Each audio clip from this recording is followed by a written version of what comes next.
नमस्कार, स्वागत, अभिनंदन एक बार फिर से आप सभी का मेरे चैनल पर। तो साथियों, हम पढ़ रहे थे मुंशी प्रेमचंद की कहानी बेटों वाली विधवा, और उसका एक भाग हमने पिछले वीडियो में पढ़ा और उसका सेकंड भाग आज हम इस वीडियो में पढ़ेंगे। तो आइए शुरू करते हैं सेकंड चैप्टर।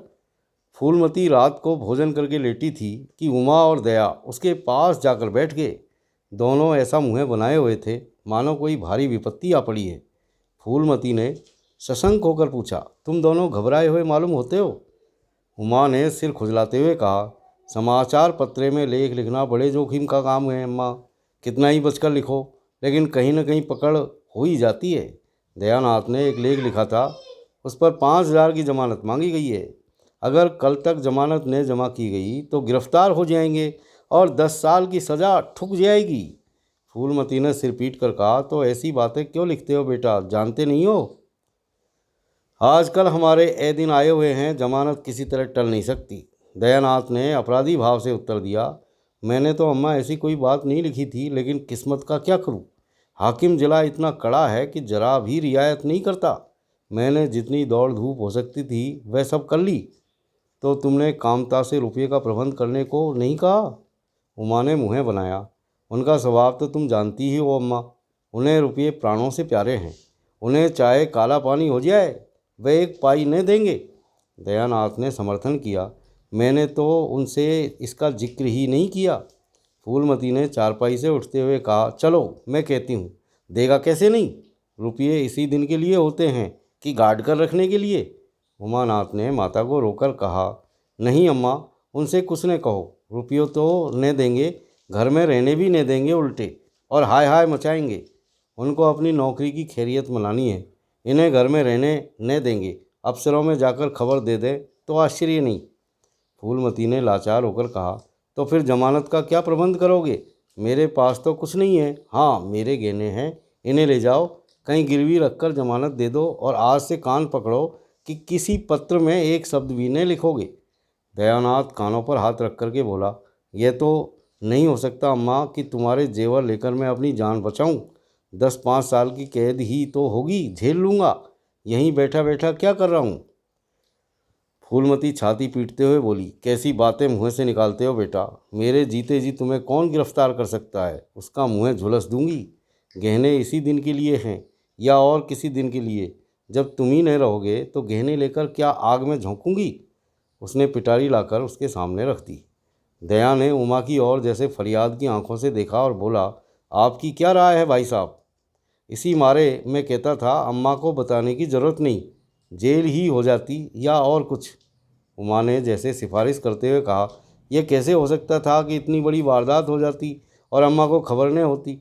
मुझसे ये नहीं हो सकता था कि सुनकर पेट में डाल लेता, मगर अब करना क्या चाहिए यह मैं खुद निर्णय नहीं कर सकता। न तो यही अच्छा लगता है कि तुम जेल जाओ, और न यही अच्छा लगता है कि अम्मा के गहने रखे जाएं। फूलमती ने व्यथित कंठ से पूछा, क्या तुम समझते हो मुझे गहने तुमसे ज़्यादा प्यारे हैं? मैं तो अपने प्राणों तक तुम्हारे ऊपर न्यौछावर कर दूँ, गहनों की बिसात ही क्या है? दया ने दृढ़ता से कहा, अम्मा, तुम्हारे गहने तो नहीं लूँगा, चाहे मुझ पर कुछ ही क्यों न आ पड़े। जब आज तक तुम्हारी कुछ सेवा नहीं कर सका तो किस मुँह से तुम्हारे गहने उठा ले जाऊँ? मुझ जैसे कपूत को तो तुम्हारी कोख से जन्म ही न लेना चाहिए था, सदा तुम्हें कष्ट देता रहा। फूलमती ने भी उतनी दृढ़ता से कहा, तुम अगर यों न लोगे तो मैं खुद जाकर इन्हें गिरवी रख दूंगी और हाकिम जिला के पास जाकर जमानत कर आऊँगी। अगर इच्छा हो तो यह परीक्षा भी ले लो। आंखें बंद हो जाने के बाद क्या होगा भगवान जाने, लेकिन जब तक जीती हूँ कोई तुम्हारी और तिरछी आंखों से देख नहीं सकता। उमानाथ ने मानो माता पर एहसान रखकर कहा, अब तो हमारे लिए कोई रास्ता नहीं रहा दयानाथ, क्या हरज है, ले लो, मगर याद रखो ज्यों ही हाथ में रुपये आ जाएं गहने छुड़ाने पड़ेंगे। सच कहते हैं मातृत्व दीर्घ तपस्या है, माता के सिवाय इतना स्नेह और कौन कर सकता है? हम बड़े अभागे हैं कि माता के प्रति जितनी श्रद्धा रखनी चाहिए उसका शतांश नहीं रखते। दोनों ने जैसे बड़े धर्म संकट में पड़कर गहनों की पिटारी संभाली और चलते बने। माता वात्सल्य भरी आंखों से उनकी ओर देख रही थी और उसकी संपूर्ण आत्मा का आशीर्वाद जैसे उन्हें अपनी गोद में समेट लेने के लिए व्याकुल हो रहा था। आज कई महीने के बाद उनके भग्न मातृ हृदय को अपना सर्वस्व अर्पण करके जैसे आनंद की विभूति मिली, उसकी स्वामिनी कल्पना इसी त्याग के लिए, इसी आत्मसमर्पण के लिए जैसे कोई मार्ग ढूंढती रहती थी। अधिकार या लोभ या ममता की वहाँ गंध तक न थी। त्याग ही उसका अधिकार है। आज अपना खोया हुआ अधिकार पाकर अपनी सृजी हुई प्रतिमा पर अपने प्राणों की भेंट करके वह निहाल हो गई। 3 महीने और गुजर गए। माँ के गहनों पर हाथ साफ करके चारों भाई उसकी दिलजोई करने लगे। अपनी स्त्रियों को भी समझाते रहते थे कि उसका दिल न दुखाए, मगर थोड़े शिष्टाचार से उसकी आत्मा को शांति मिलती है तो इसमें क्या हानि है। चारों करते अपने मन की, पर माता से सलाह ले लेते या ऐसा जाल फैलाते कि वह सरल हृदय बिचारी उनकी बातों में आ जाती और हर एक काम में सहमत हो जाती। बाग का बेचना उसे बहुत बुरा लगता था, लेकिन चारों ने ऐसी माया रची कि वह उसे बेचने पर राजी हो गई। किंतु कुमुद के विवाह के विषय में मतैक्य नहीं हो सका। माँ पंडित मुरारी लाल पर जमी हुई थी और लड़के दीनदयाल पर अड़े हुए थे। एक दिन आपस में कलह हो गई। फूलमती ने कहा, माँ बाप की कमाई में बेटी का हिस्सा भी है। तुम्हें 16,000 का बाग मिला, 25,000 का एक मकान, 20,000 नगद, और क्या 5,000 भी कुमुद का हिस्सा नहीं है?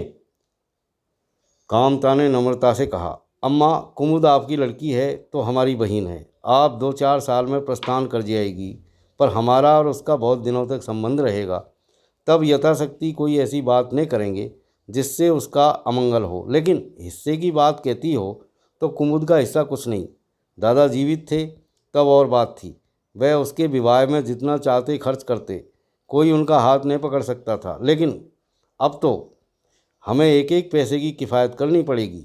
जो काम 1,000 में हो जाए उसके लिए 5,000 खर्च करना कहाँ की बुद्धिमानी है। उमानाथ ने सुधारा, 5,000 क्यों, 10,000 कहिए। कामता ने भवें सिकोड़ करके कहा, नहीं, मैं 5,000 ही कहूँगा। एक विवाह में 5,000 खर्च करने की हैसियत नहीं है। फूलमती ने जिद पकड़ करके कहा, विवाह तो मुरारी लाल के पुत्र से ही होगा, चाहे 5,000 खर्च हो चाहे 10,000। मेरे पति की कमाई है, मैंने मरमर कर जोड़ा, अपनी इच्छा से खर्च करूंगी। तुम्ही ने मेरी कोख से जन्म नहीं लिया है, कुमुद भी उसी कोख से आई है। मेरी आंखों में तुम सब बराबर हो। मैं किसी से कुछ मांगती नहीं।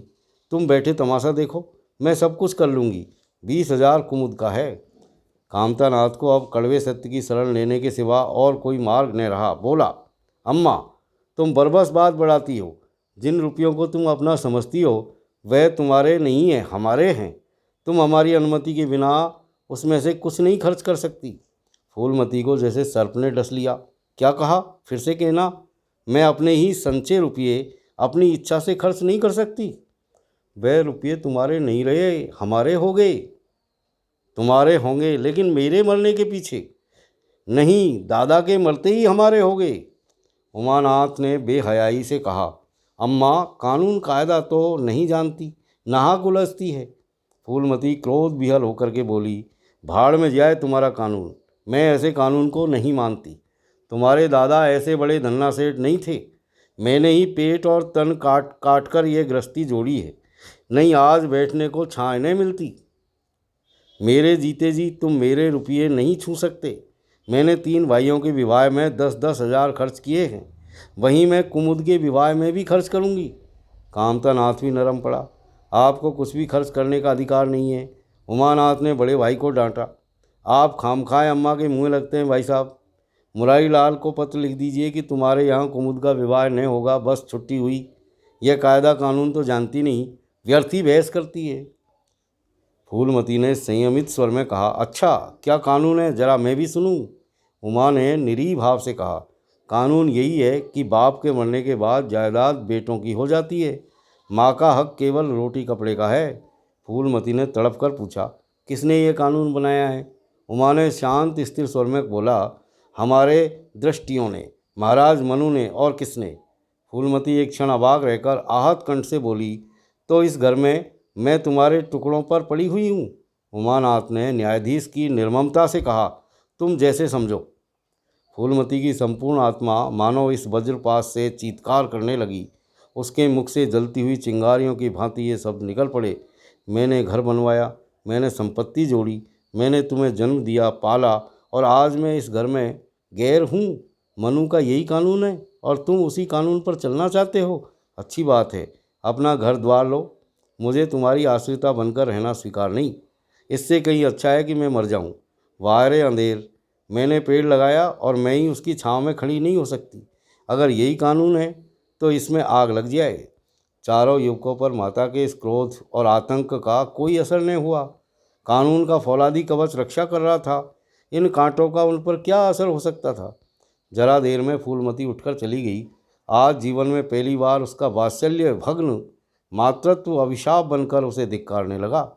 जिस मातृत्व को उसने जीवन की विभूति समझा था, जिसके चरणों पर वह सदैव अपनी समस्त अभिलाषाओं और कामनाओं को अर्पित करके अपने को धन्य मानती थी, वही मातृत्व आज उसे अग्निकुंड सा जान पड़ा, जिसमें उसका जीवन जलकर भस्म हो रहा था। संध्या हो गई थी। द्वार पर नीम का वृक्ष सिर झुकाए निस्तब्ध खड़ा था, मानो संसार की गति पर क्षुब्ध हो रहा हो। अस्ताचल की और प्रकाश और जीवन का देवता फूलमती के मातृत्व की ही भांति अपनी चिता में जल रहा था। फूलमती अपने कमरे में जाकर लेटी तो उसे मालूम हुआ उसकी कमर टूट गई है। पति के मरते ही लड़के उसके शत्रु हो जाएंगे, उसको स्वप्न में भी मालूम नहीं था। जिन लड़कों को उसने हृदय रक्त पिला पिला कर पाला, वही आज उसके हृदय पर यों आघात कर रहे हैं। अब वह घर उसे कांटों की सेज लग रहा था, जहाँ उसकी कुछ कद्र नहीं, कुछ गिनती नहीं। वह अनाथों की भांति पड़ी रोटियां खाए, यह उसकी अभिमानी प्रकृति के लिए असह्य था। पर उपाय ही क्या था। वह लड़कों से अलग होकर रहे भी तो नाक किसकी कटेगी। संसार उसे थूके तो क्या और लड़कों को थूके तो क्या, बदनामी तो उसी की है। दुनिया यही तो कहेगी कि 4 जवान बेटों के होते बुढ़िया अलग पड़ी हुई मजूरी करके पेट पाल रही है। जिन्हें उसने हमेशा नीच समझा, वही उस पर हंसेंगे। नहीं, वह अपमान इस अनादर से कहीं ज़्यादा हृदय विदारक था। अब अपना और घर का पर्दा ढका रखने में ही कुशल है। हाँ, अब उसे अपने बेटों की बातें और लातें, गैरों की बातों और लातों की अपेक्षा फिर भी गनीमत है। वह बड़ी देर तक मुँह ढांपे अपनी दशा पर रोती रही। सारी रात इसी आत्मवेदना में कट गई। शरद का प्रभात डरता डरता ऊषा की गोद से निकला, जैसे कोई कैदी छिपकर जेल से भाग आया हो। फूलमती अपने नियम के विरुद्ध आज तड़के ही उठी। रात भर में उसका मानसिक परिवर्तन हो चुका था। सारा घर सो रहा था और वह आंगन में झाड़ू लगा रही थी। रात की ओस में भीगी हुई पक्की जमीन नंगे पैरों से कांटों की तरह चुभ रही थी। पंडित जी उसे कभी इतने सवेरे उठने न देते थे। शीत उसके लिए बहुत हानिकारक थी, पर अब वह दिन नहीं। प्रकृति को भी समय के साथ बदल देने का प्रयत्न कर रही थी। झाड़ू से फुर्सत पाकर उसने आग जलाई और चावल दाल की कंकड़ियाँ चुनने लगी। कुछ देर में लड़के जागे, बहुएं उठी। सभी ने बुढ़िया को सर्दी से सिकुड़े हुए काम करते देखा, पर किसी ने यह नहीं कहा कि अम्मा क्यों हलकान होती हो। शायद सबके सब बुढ़िया के इस मान मर्दन पर प्रसन्न थे। आज से फूलमती का यही नियम हो गया कि जी तोड़कर घर का काम करना और अंतरंग नीति से अलग रहना। उसके मुख पर जो एक आत्मगौरव झलकता रहता था, उसकी जगह अब गहरी वेदना छाई हुई नजर आती थी। जहाँ बिजली जलती थी, वहाँ अब तेल का दिया टिमटिमा रहा था, जिसे बुझा देने के लिए हवा का एक हल्का सा झोंका काफ़ी है। मुरारी लाल को इनकारी पत्र लिखने की बात पक्की हो चुकी थी। दूसरे दिन पत्र लिख दिया गया। दीनदयाल से कुमुद का विवाह निश्चित हो गया। दीनदयाल की उम्र 40 के कुछ अधिक थी। मर्यादा में भी कुछ हेटे थे, पर रोटी दाल से खुश थे। बिना किसी ठहराव के विवाह करने पर राजी हो गए। तिथि नियत हुई, बारात आई, विवाह हुआ और कुमुद विदा कर दी गई। फूलमती के दिल पर क्या गुजर रही थी, इसे कौन जान सकता है, पर चारों भाई बहुत प्रसन्न थे, मानो उनके हृदय का कांटा निकल गया हो। ऊंचे कुल की कन्या मुँह कैसे खोलती। हरी इच्छा बेकसों का अंतिम अवलंब है। घर वालों ने जिससे विवाह कर दिया, उसमें 1000 ऐब हों तो भी उसका उपाय उसका स्वामी है। प्रतिरोध उसकी कल्पना से परे था। फूलमती ने किसी काम में दखल नहीं दिया। कुमुद को क्या दिया गया, मेहमानों का कैसा सत्कार किया गया, किसके यहाँ से नेवते में क्या आया, किसी बात से भी उसे सरोकार न था। उससे कोई सलाह भी नहीं ली गई। तो यही कहा, बेटा तुम लोग जो करते हो अच्छा ही करते हो, मुझसे क्या पूछते हो। जब कुमुद के लिए द्वार पर डोली आ गई और कुमुद माँ के गले लिपट कर रोने लगी, तो वह बेटी को अपनी कोठरी में ले गई और जो कुछ 150 रुपये और 2-4 मामूली गहने उसके पास बचे रहे थे, बेटी के आंचल में डाल करके बोली, बेटी मेरी तो मन की मन में रह गई, नहीं क्या आज तुम्हारा विवाह इस तरह होता और तुम इस तरह विदा की जाती। आज तक फूलमती ने अपने गहनों की बात किसी से नहीं कही थी। लड़कों ने उसके साथ जो कपट व्यवहार किया था, इसे चाहे वह अब तक ने समझ ही हो, लेकिन इतना जानती थी कि गहने फिर नहीं मिलेंगे और मनोमालिन्य बढ़ने के सिवा कुछ हाथ नहीं लगेगा। लेकिन इस अवसर पर उसे अपनी सफाई देने की जरूरत मालूम हुई। कुमुद ये भाव मन में लेकर जाए कि अम्मा ने अपने गहने बहुओं के लिए रख छोड़े, इसे वह किसी तरह न सह सकती थी, इसलिए वह अपनी कोठरी में ले गई थी। लेकिन कुमुद को पहले ही इस कौशल की टोह मिल चुकी थी। उसने गहने और रुपये आंचल से निकालकर माता के चरणों पर रख दिए और बोली, अम्मा मेरे लिए तुम्हारा आशीर्वाद ही लाखों रुपये के बराबर है। तुम इन चीज़ों को अपने पास रखो, न जाने अभी तुम्हें किन विपत्तियों का सामना करना पड़े। फूलमती कहना ही चाहती थी कि उमानाथ ने आकर के कहा, क्या कर रही है कुमुद, चल जल्दी कर, साइत टली जाती है, वह लोग हाय हाय कर रहे हैं, फिर तो 2-4 महीने में ही आएगी, जो कुछ लेना देना हो ले लेना। फूलमती के घाव पर मानो नमक पड़ गया। बोली, मेरे पास अब क्या है भैया जो मैं इसे दूंगी। जाओ बेटी, भगवान तुम्हारा सुहाग अमर करे। कुमुद विदा हो गई। फूलमती पछाड़ खाकर गिर पड़ी। जीवन की अंतिम लालसा नष्ट हो गई। 1 साल बीत गया। फूलमती का कमरा घर के सब कमरों में बड़ा और हवादार था। कई महीनों से उसने बड़ी बहू के लिए खाली कर दिया था और खुद एक छोटी सी कोठरी में रहने लगी थी, जैसे कोई भिखारिन हो। बेटों और बहुओं से अब उसे जरा भी स्नेह न था। वह अब घर की लौंडी थी। घर के किसी प्राणी, किसी वस्तु, किसी प्रसंग से उसे प्रयोजन न था। वह केवल इसलिए जीती थी कि मौत न आती थी। सुख या दुख का अब उसे लेश मात्र भी ज्ञान न था। उमानाथ का औषधालय खुला, मित्रे की दावत हुई, नाच तमाशा हुआ, दयानाथ का प्रेस खुला, फिर जलसा हुआ। सीतानाथ को वजीफा मिला और विलायत गया। फिर धूमधाम हुई, लेकिन फूलमती के मुख पर आनंद की छाया तक न आई। कामतानाथ टाइफाइड में महीने भर बीमार रहा और मर कर उठा। दयानाथ ने अब की अपने पत्र का प्रचार बढ़ाने के लिए वास्तव में एक आपत्तिजनक लेख लिखा और 6 महीने की सज़ा पाई।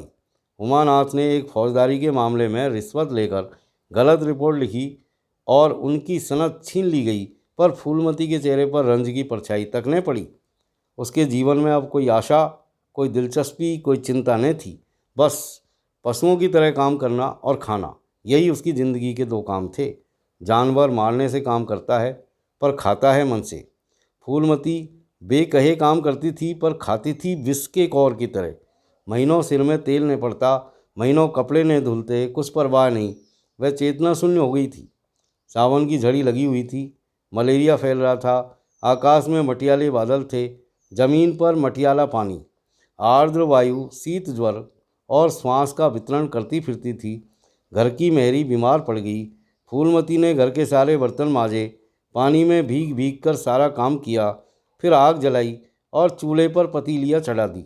लड़कों को समय पर भोजन तो मिलना ही चाहिए। सहसा उसे याद आया कि कामतानाथ नल का पानी नहीं पीते। उसी वर्षा में गंगा जल लाने चली। कामतानाथ ने पलंग पर लेटे लेटे कहा, रहने दो अम्मा, मैं पानी भर लाऊंगा, आज मेरी खूब बैठी रही। फूलमती ने मटियाले आकाश की ओर देख करके कहा, तुम भीग जाओगे बेटा, सर्दी लग जाएगी। कामतानाथ बोले, तुम भी तो भीग रही हो, कहीं बीमार न पड़ जाओ। फूलमती निर्मम भाव से बोली, मैं बीमार न पड़ूंगी, मुझे भगवान ने अमर कर दिया है। उमानाथ भी वहीं बैठा था। उसके औषधालय में कुछ आमदनी न होती थी, इसलिए बहुत चिंतित रहता था। भाई भावज की मुँह देखी करता रहता था। बोला, जाने भी दो भैया, बहुत दिन बहुओं पर राज कर चुकी है, उसका प्रायश्चित तो करने दो। गंगा बढ़ी हुई थी, जैसे समुद्र हो। क्षितिज सामने के कूल से मिला हुआ था। किनारे के वृक्षों की केवल फुनगियाँ पानी के ऊपर रह गई थी। घाट ऊपर तक पानी में डूब गए थे। फूलमती कलशा लिए नीचे उतरी, पानी भरा और ऊपर जा रही थी कि पाँव फिसला। संभल न सकी, पानी में गिर पड़ी। पल भर हाथ पांव चलाए, फिर लहरें उसे नीचे खींच ले गई। किनारे पर 2-4 पंडे चिल्लाए, अरे दौड़ो, बुढ़िया डूबी जाती है। 2-4 आदमी दौड़े भी, लेकिन फूलमती लहरों में समा गई थी, उन बल खाती हुई लहरों में जिन्हें देखकर हृदय कांप उठता था। एक ने पूछा, यह बुढ़िया कौन थी? अरे वही पंडित अयोध्यानाथ की विधवा है। अयोध्यानाथ तो बड़े आदमी थे, हाँ थे तो, पर इसके भाग में ठोकर खाना लिखा था। उनके तो कई लड़के बड़े बड़े हैं और सब कमाते हैं। हाँ सब है भाई, मगर भाग्य भी तो कोई वस्तु है। तो साथियों, यहाँ ये बहुत ही मार्मिक कहानी पूरी होती है और अगले वीडियो में फिर मिलते हैं। तब तक के लिए have a nice time. Thank you very much for watching.